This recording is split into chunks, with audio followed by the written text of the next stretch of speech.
Quality is never an accident. It is always the result of intelligent efforts. From ensuring the quality of food products to establishing the purity of gold, the central government has always tried to assure high quality products and services to its citizens. Apart from being available in the form of ornament, gold also holds importance as an asset. It serves many economic purposes in the society. And in the absence of accurate information, many innocent people become victims of adulterated gold consumption. But the central government has strictly condemned it. And it has tried to enhance the credibility of gold jewelry by emphasizing the need for hallmark certified gold. Mandatory hallmarking of gold jewelry has been extended by 15 days and will begin from 15th June 2021. In view of COVID-19, the central government has accepted requests of stakeholders to give jewelers more time to prepare. Now let's get to understand what is hallmarking of gold and why is it important. Hallmarking is the accurate determination and official recording of the proportionate content of precious metal in the jewelry, artifacts or bullion or coins. The hallmarking scheme is currently voluntary.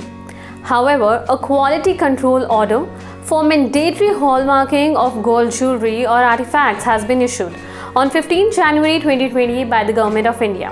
The hallmarking of jewelry or artifacts is required to amplify the credibility of gold jewelry and customer satisfaction through a third-party assurance for the marked purity or fineness of gold and consumer protection. This step will also help to develop India as a leading gold market center in the world. At present, only 30% of Indian gold jewelry is hallmarked.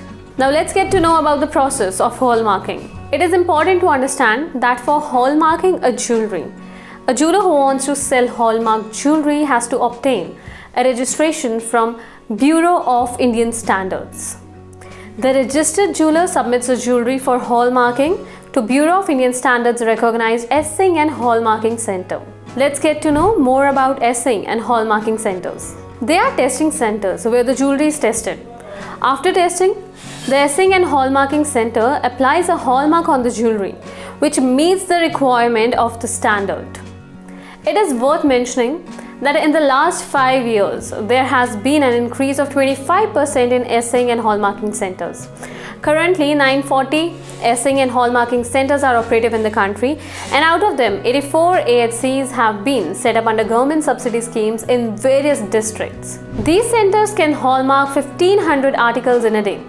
The estimated hallmarking capacity of these centers per year is 14 crore articles. Earlier, gold jewelry was subjected to multiple taxes, but with the introduction of GST, the excise and the VAT on gold and jewelry has been subsumed. The rate of GST is fixed at 3%. Recently, Union Minister Piyush Goyal reviewed the progress made in the implementation of mandatory hallmarking of gold jewelry in India. A committee was also formed to ensure proper coordination and resolve the implementation issues.